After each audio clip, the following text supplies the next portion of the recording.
नमस्कार। आज हम बात करने वाले हैं भारत के विज्ञान और प्रौद्योगिकी के लिए एक बहुत ही खास साल की। एक ऐसे साल की जिसे एक लैंडमार्क की तरह देखा जा रहा है और वो साल है 2025।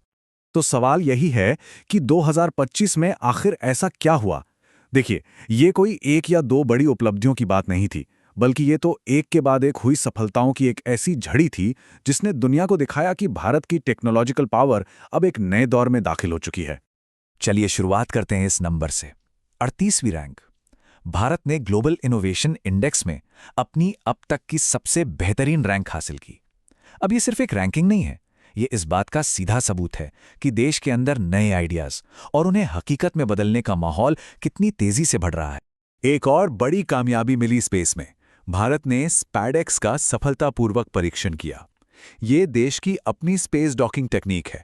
मतलब भविष्य में अपना खुद का स्पेस स्टेशन बनाने की तरफ ये एक बहुत बहुत बड़ा कदम था। और बात सिर्फ स्पेस तक ही सीमित नहीं रही, जमीन पर भी एक बड़ी छलांग लगाई गई। अपना पहला 25 क्यूबिट क्वांटम कंप्यूटर लॉन्च करके भारत दुनिया के उन गिने चुने देशों के क्लब में शामिल हो गया जो कंप्यूटिंग के भविष्य की दिशा तय कर रहे हैं। ये सिर्फ तेज कंप्यूटर नहीं है, ये सोचने का ही एक बिल्कुल नया तरीका है। तो चलिए सबसे पहले आसमान की तरफ ही देखते हैं, जहां एम्बिशंस सबसे ऊंचे थे। 2025 ने हमें दिखाया कि भारत के इरादे कितने बुलंद हैं। अब देखिए, इस लिस्ट में जो सबसे कमाल की बात है ना, वो है इसका रेंज। मतलब एक तरफ तो इंसान को अंतरिक्ष में भेजने की तैयारी चल रही है, तो दूसरी तरफ दुनिया के लिए भारी से भारी सैटेलाइट्स भी लॉन्च किए जा रहे हैं। हर मोर्चे पर कामयाबी। अच्छा, ये स्पेडिक्स है क्या? इसको आसान भाषा में ऐसे समझिए जैसे कोई कार हजारों किलोमीटर्स प्रति घंटे की रफ्तार से चलते चलते ऑर्बिट में बने एक चार्जिंग स्टेशन पर अपने आप जाकर एकदम सटीक तरीके से पार्क हो जाए। ये उतना ही मुश्किल और उतना ही शानदार है। साथ ही भारत का जो सबसे बड़ा सपना है, यानी इंसान को अंतरिक्ष में भेजना, वो भी हकीकत के और करीब आ गया। गगनयान मिशन के लिए जितने भी जरूरी सेफ्टी टेस्ट थे वो सब कामयाब रहे और ये कैप्टन शुभांशु शुक्ला जैसे भारतीय अंतरिक्ष यात्रियों को सुरक्षित अंतरिक्ष में भेजने का रास्ता साफ करते हैं। कैप्टन शुक्ला ही आईएसएस के लिए नामित पहले भारतीय हैं। और ये भी समझना जरूरी है कि भारत ये सब अकेले नहीं कर रहा है, बल्कि अब वो दुनिया के बड़े बड़े साइंटिफिक मिशंस में एक की पार्टनर बन गया है।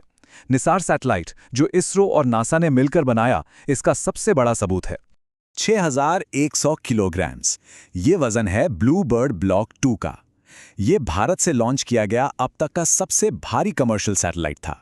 इस एक लॉन्च ने LVM-3 रॉकेट की ताकत पूरी दुनिया को दिखा दी और ग्लोबल लॉन्च मार्केट में भारत की जगह और भी पक्की कर दी।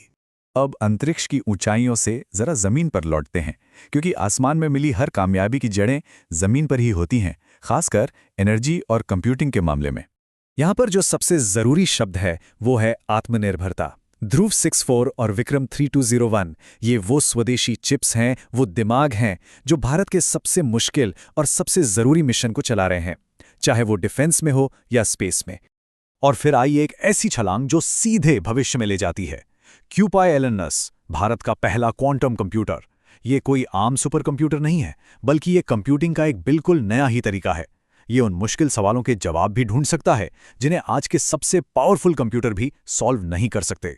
अब इतनी सारी टेक्नोलॉजी को चलाने के लिए पावर तो चाहिए ना, है ना? और यहां भारत ने एक कमाल का माइलस्टोन अचीव किया। अपना 2030 का रिन्यूएबल एनर्जी का टारगेट 5 साल पहले 2025 में ही पूरा कर लिया। यानी देश की आधी बिजली क्षमता अब क्लीन एनर्जी स्रोतों से आ रही है। और बात यही खत्म नहीं होती। क्लीन एनर्जी की दिशा में एक और बड़ा कदम उठाया गया। देश का पहला of grid green hydrogen plant. ये इसलिए खास है क्योंकि ये बिना प्रदूषण के साफ ऊर्जा बनाता है, और वो भी पावर ग्रिड पर निर्भर हुए बिना। इसका मतलब दूर दराज के इलाकों तक भी क्लीन एनर्जी पहुंचाना अब संभव है। ठीक है, space, quantum computers, green energy, ये सब तो बहुत अच्छा है, लेकिन सवाल ये है कि इसका एक आम इंसान की जिंदगी पर क्या फर्क पड़ता है। चलिए अब देखते हैं कि इन सब का स्वास्थ्य और अर्थव्यवस्था पर क्या सीधा असर हुआ। तो देखिए, वो जो ग्लोबल इनोवेशन इंडेक्स में हमने छलांग लगाई थी, वो सिर्फ एक आंकड़ा नहीं है। उसका सीधा मतलब है देश में नए आइडियाज और नई कंपनियों की बाढ़ जो जॉब्स पैदा कर रही हैं और मुश्किलों के नए नए समाधान खोज रही हैं। और इस इनोवेशन का एक बहुत बड़ा हिस्सा आ रहा है बायोटेक से। भारत में करीब करीब 9,000 बायोटेक स्टार्टअप्स काम कर रहे हैं। ये छोटी बड़ी कंपनियां दवा, खेती और इंडस्ट्री में क्रांति लाने का काम कर रही हैं। और देखिए, जब टेक्नोलॉजी जमीन से जुड़ती है तो वो कुछ ऐसा करती है। एक तरफ है पारंपरिक एमआरआई मशीन, जो बहुत महंगी और भारी होती है और अक्सर छोटे शहरों में मिलती भी नहीं। और दूसरी तरफ है 2025 में आई भारत की अपनी एमआरआई मशीन। ये हल्की है, पूरी तरह स्वदेशी है और कीमत में बहुत बहुत सस्ती है। ये इनोवेशन अब आधुनिक मेडिकल जांच को देश के छोटे छोटे गांवों और कस्बों तक पहुंचाएगा और न जाने कितनी जानें बचाएगा।